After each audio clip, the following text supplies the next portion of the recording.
imagining you guys all sitting around, and a call comes for you to play this event, the Atlanta Pop Festival. Yeah, yeah. And this is it, isn't it? I mean, this is the moment that lit the touch paper.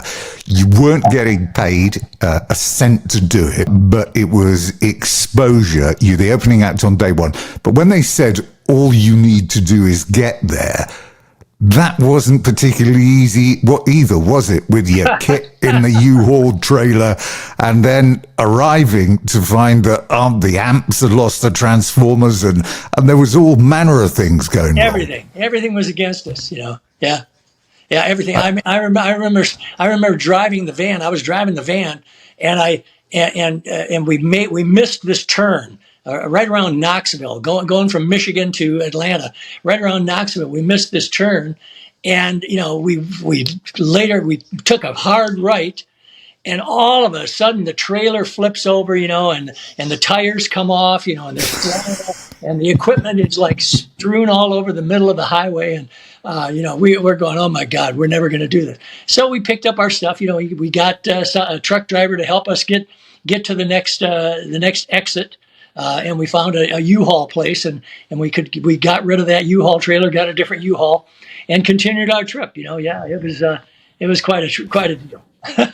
What seemed, again, I mean, it's something that is totally unusual to this era, is you finding yourself getting there and you need some assistance, and then this sort of community feel around the place of people, roadies from other bands coming in to get their soldering irons out to lend you a hand to make sure you got on the stage.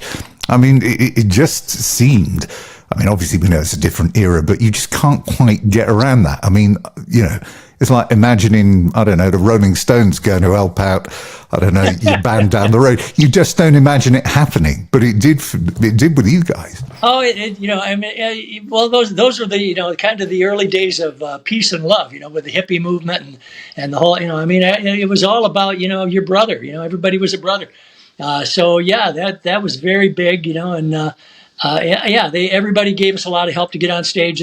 They wanted the show to go on. You know, and we were a totally unknown band walking on stage in front of, I don't know, God, 30,000 people that had never heard of Grand Funk Railroad before.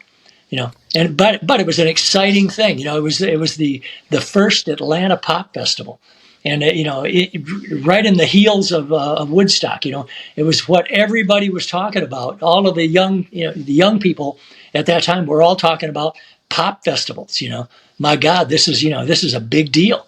And so it was everything to make the show go on. Well, you look at that lineup on the day. I mean, it's just incredible. Booker T, Blood, Sweat and Tears, Joe Cocker, the Chicago Transit, Creedence, Janis, Joplin, Johnny Winter, Led Zeppelin. I mean, it just seems unreal. It's no wonder people want to get into a time machine and head back to experience some of that vibe. It was awesome, you know, yeah. That was the first time I'd ever seen Johnny Winter play too. You know, he played later he played right about dusk, right about the time the sun was going down, and he came out with a cape on, you know, and here's this albino with white hair, you know, and just playing the blues like crazy, you know, with this kicking 3-piece band. You know, we were in awe. It was just, wow, who's this guy? Did you mix with any of the other guys backstage? I mean, was there what you would now call a backstage area, or was everybody separate?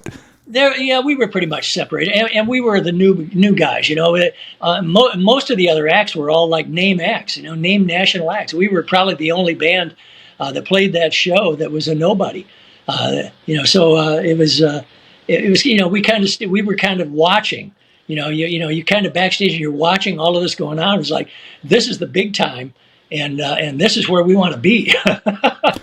Well, you were only an unknown quantity for about 45 minutes, though, weren't you? Because at the end of your first set, you went down so well that you're invited back, and your time slots are moving all the way up through the order until you conclude with your third set, and you're at the peak of the evening. By the third day, we were somebody. Yeah, It's an it was incredible awesome. moment. It was cool. It was really cool.